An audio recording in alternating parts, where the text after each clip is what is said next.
December 14th, 1944, Palawan Island, Philippines. Marine Private Glenn McDowell stands in an air raid shelter, pressed shoulder to shoulder with 49 other American prisoners.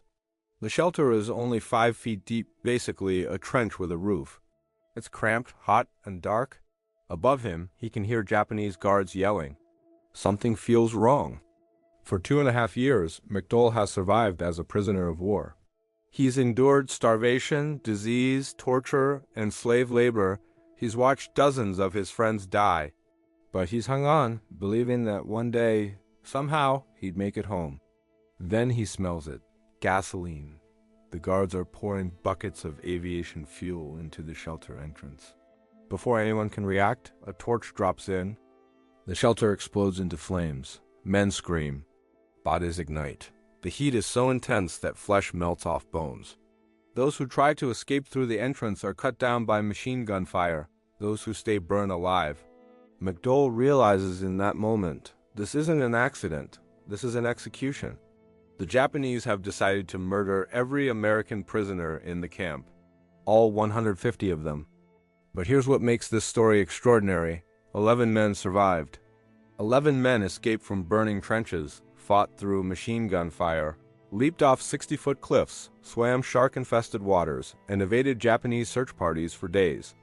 And when their story reached General Douglas MacArthur, it triggered a chain reaction that saved over 7,000 Allied prisoners in less than 1 month. This is the story of the Palawan Massacre, the worst atrocity committed against American POWs in the Pacific. The 11 men who refused to die, and how their survival changed the course of the war. Section 1. The Road to Palawan. To understand how 150 American prisoners ended up in death trenches on Palawan Island, you need to understand what happened 3 years earlier. And that story begins with the worst military disaster in American history. April 9th, 1942, the fall of Bataan. When Japan attacked Pearl Harbor on December 7th, 1941, they simultaneously invaded the Philippines. American and Filipino forces retreated to the Bataan Peninsula, where they dug in for a desperate defense. For 4 months, 76,000 American and Filipino troops held out against overwhelming Japanese forces. Their starving rations had been cut to less than 1,000 calories per day. They were sick. Malaria, dysentery, and tropical diseases ravaged their ranks. They were running out of ammunition. On April 9, 1942, they surrendered. It was the largest surrender in American military history. And then the nightmare began. The Bataan Death March. The Japanese rounded up 76,000 prisoners and forced them to march 65 miles to prison camps in the north. The Bataan Death March lasted 6 days in brutal tropical heat with no food, no water, and constant physical abuse. Anyone who fell behind was bayoneted or shot. Anyone who stopped for water was beaten to death. Anyone who tried to help a fallen comrade was killed alongside him. Between 5,000 and 18,000 men died on that march. Glenn McDowell was one of the survivors. He'd been a Marine stationed at the Cavite Naval Base when Pearl Harbor was attacked. He fought on Bataan until the surrender. He survived the Death March. He survived Camp O'Donnell, where men died at a rate of 400 per day from disease and starvation. And in August 1942, he was selected along with 345 other prisoners for a special work detail. They were being shipped to Palawan Island. At the time, most prisoners thought this was good news. Anything had to be better than the hell of Camp O'Donnell, right? They had no idea what was waiting for them. Palawan Island, the forgotten hell. Palawan is a beautiful island 300 miles long, covered in jungle, surrounded by crystal clear water. It looks like paradise. But for the 346 American prisoners who arrived in August 1942, it became hell. Their mission: build an airfield for the Japanese military, using only hand tools, wheelbarrows, and 2 small cement mixers. The prisoners had to clear 2,400 yards of jungle. They had to break up coral rock by hand pounding it with sledgehammers in 100-degree heat. They had to mix concrete. They had to build revetments for 150 Japanese aircraft. All of this while wearing only loincloths and working barefoot on jagged coral. The conditions were brutal. Food was a small ration of rice once a day, maybe 700 calories. Medical care was not existent. When Glenn McDowell needed an emergency appendectomy, it was performed with no anesthesia and no antibiotics. Just a knife and desperate hope. Disease swept through the camp. Malaria, dysentery, beriberi, pellagra, tropical ulcers. Men's legs swelled to 3 times their normal size. Teeth fell out from scurvy. Wounds became infected and turned gangrenous. And the guards were sadistic. Beatings were daily. Men were tied to trees in the tropical sun and left there for days. One prisoner was whipped with a wire cable that stripped his flesh to the bone. He was then left in a cell on half rations until he died. Between August 1942 and December 1944, the death rate was staggering. Of the original 346 prisoners, only about 150 remained alive by late 1944. But they kept working. They kept hoping. Because rumors were spreading through the camp. The Americans were winning. MacArthur was coming back. And that's what made the Japanese nervous. December 1944, the noose tightens. By October 1944, American forces had retaken much of the Philippines. General Douglas MacArthur had fulfilled his famous promise. I shall return. The Palawan prisoners could see B-24 Liberators flying overhead every day, bombing Japanese positions. They could hear the distant thunder of naval gunfire. Liberation felt close. But the guards' behavior changed. They became more violent, more paranoid, more unpredictable. On December 14th, something was clearly wrong. The prisoners were awakened at 2 a.m. hours earlier than normal. When they arrived at the airfield, there were far more guards than usual. The guards were nervous, twitchy, watching the prisoners closely. Marine Corporal Rufus Smith turned to his friend Glenn McDowell and said, "Something is going on, Dole. What the hell do you think is happening?" Neither of them could have imagined the truth, because earlier that week the Japanese camp commander had received an order from headquarters. An order that would determine the fate of every American prisoner on Palawan. The order was simple: dispose of them. Section 2. December 1, 4th, 1944. At 2 p.m. on December 14th, the air raid siren began to wail. The prisoners had been returned to camp early from the airfield, unusual in itself. Now the guards were screaming, "Air raid! Air raid! Get to the shelters!" The 150 American prisoners ran to the 3 air raid shelters they'd been forced to dig weeks earlier. The shelters were essentially trenches 5 feet deep, 8 feet wide, about 150 feet long, with wooden roofs covered in dirt. Shelter A held about 50 men. Shelter B held about 50 men. Shelter C, located near the edge of a 60-foot cliff overlooking Puerto Princesa Bay, held about 50 men. Glenn McDowell made a beeline for Shelter C. Something in his gut told him to get as close to the cliff as possible. The prisoners crammed into the trenches, shoulder to shoulder, barely able to move. They waited for the sound of American planes overhead, but there were no planes. The massacre begins 15 minutes past. No planes. The prisoners started to get restless. Then they heard something that made their blood run cold. The sound of liquid being poured. Guards appeared at the entrance to Shelter A, the shelter farthest from the cliff, deepest inside the camp. They were carrying buckets of aviation gasoline. They dumped the gasoline into the shelter entrance, soaking the men inside. Then they threw in a torch. The shelter erupted in flames. The men inside screamed a sound that would haunt the survivors for the rest of their lives. 50 men burning alive in a confined space. The smell of burning flesh. The sound of bodies thrashing against each other, trying to escape the inferno. A few men managed to climb out of the entrance, their clothes and skin on fire. Japanese soldiers with machine guns cut them down immediately. Others bayoneted the burning men as they crawled. The prisoners in shelters B and C could hear everything. They knew what was coming. Shelter B. No escape minutes later, the guards moved to Shelter B. Same procedure. Buckets of gasoline. A torch. An explosion of fire.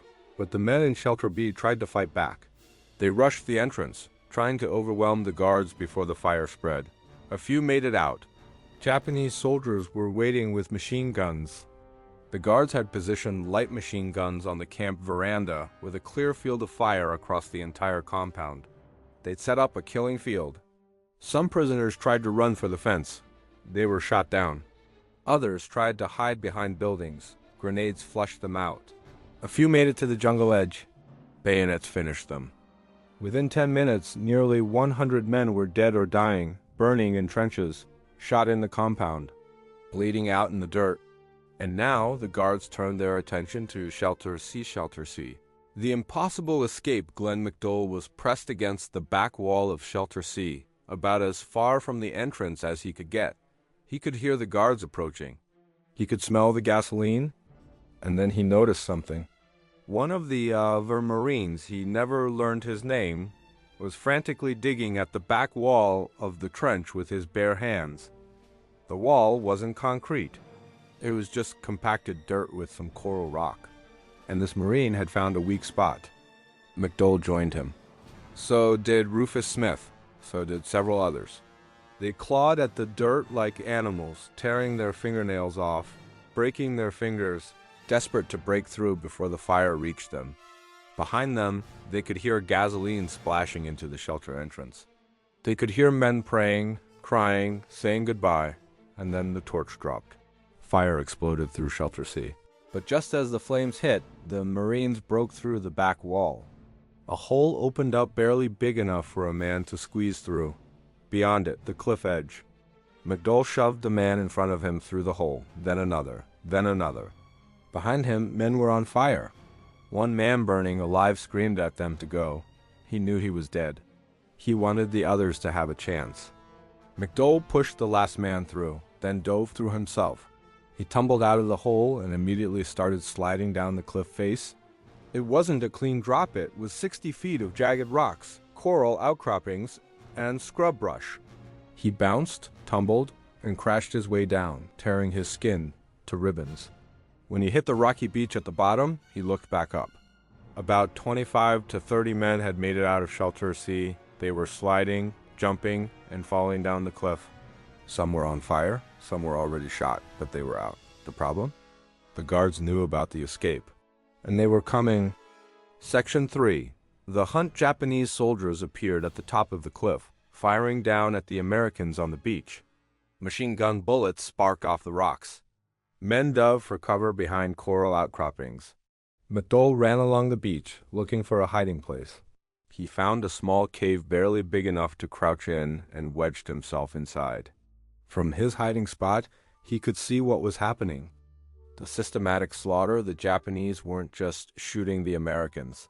They were hunting them. Soldiers climbed down the cliff, bayonets fixed. They walked along the beach, checking every hiding spot. When they found a prisoner, they didn't just kill him quickly. They tortured him first. One American was found hiding in a crevasse.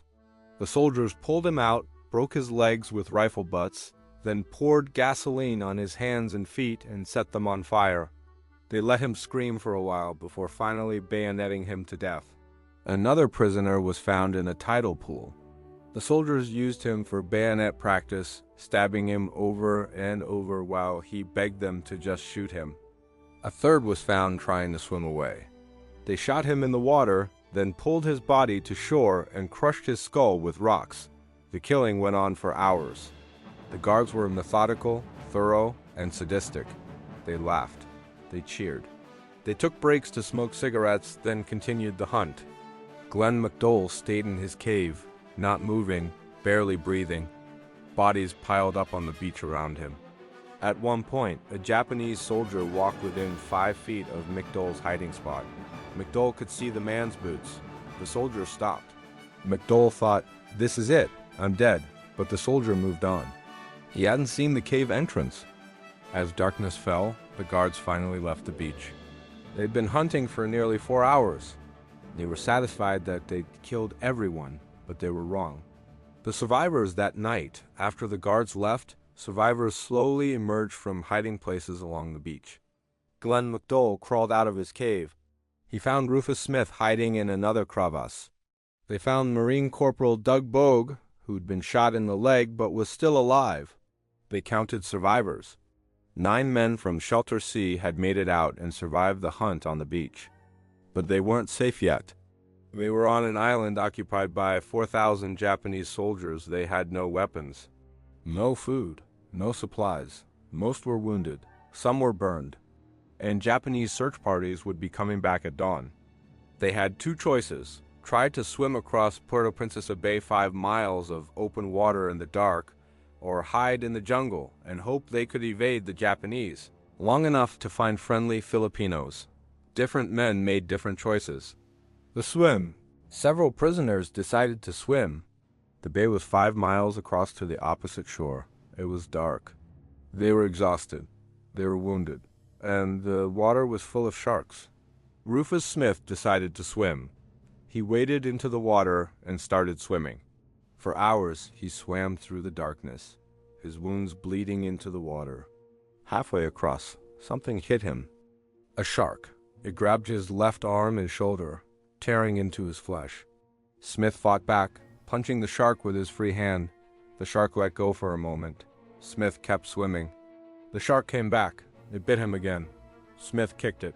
The shark bit him a 3rd time. Smith later said he thought he was dead, but he kept swimming.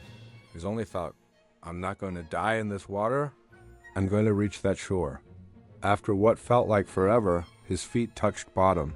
He'd made it across. Badly wounded, but alive. Other swimmers weren't as lucky. Several men were never seen again. Whether they drowned, were eaten by sharks, or simply gave out, nobody knows.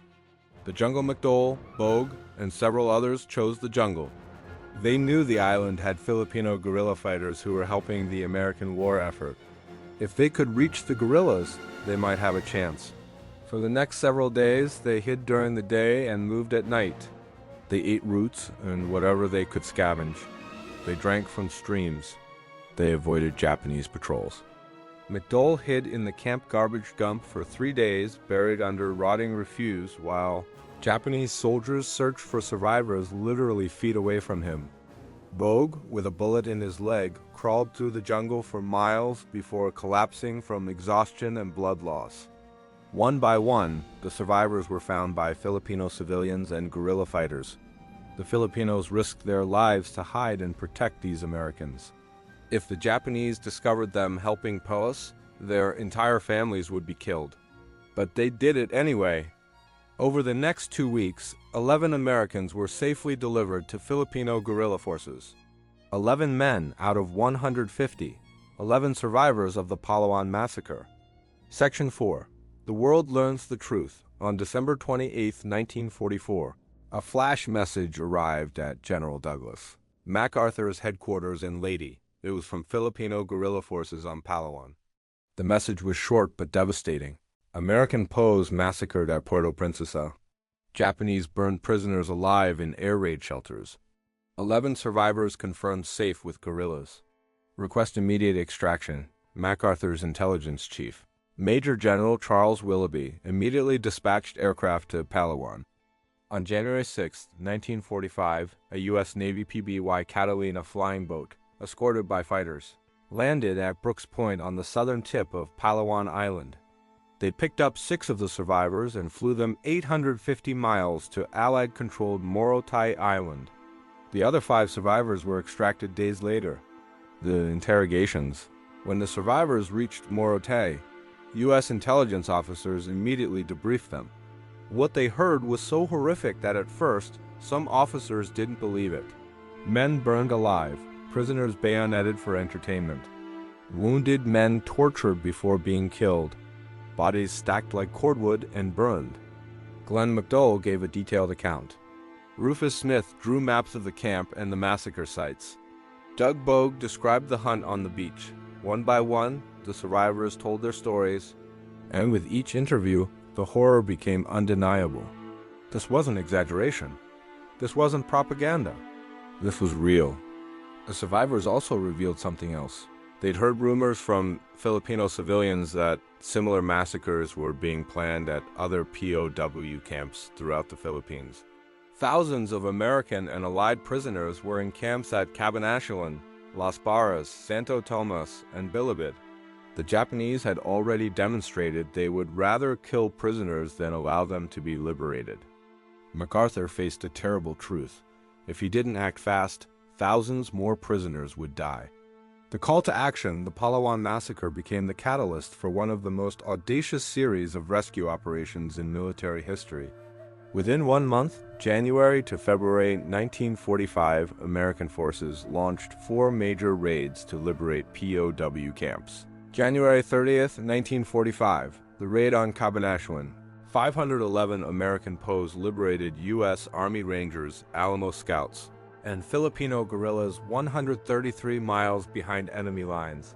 One of the most successful rescue missions in history, February 3, 1945.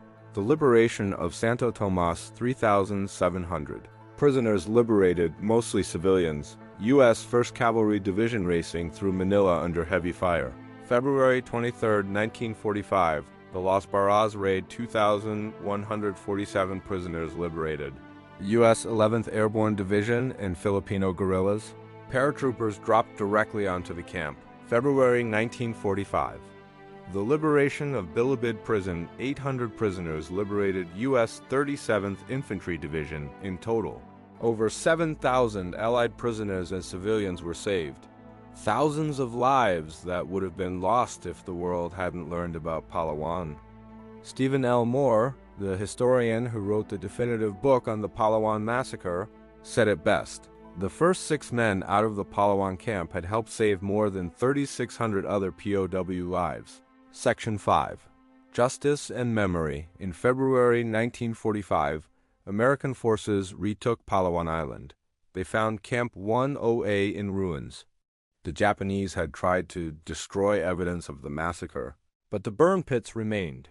U.S. Army mortuary units excavated the 3 air raid shelters. What they found confirmed everything the survivors had said. They recovered 79 complete bodies.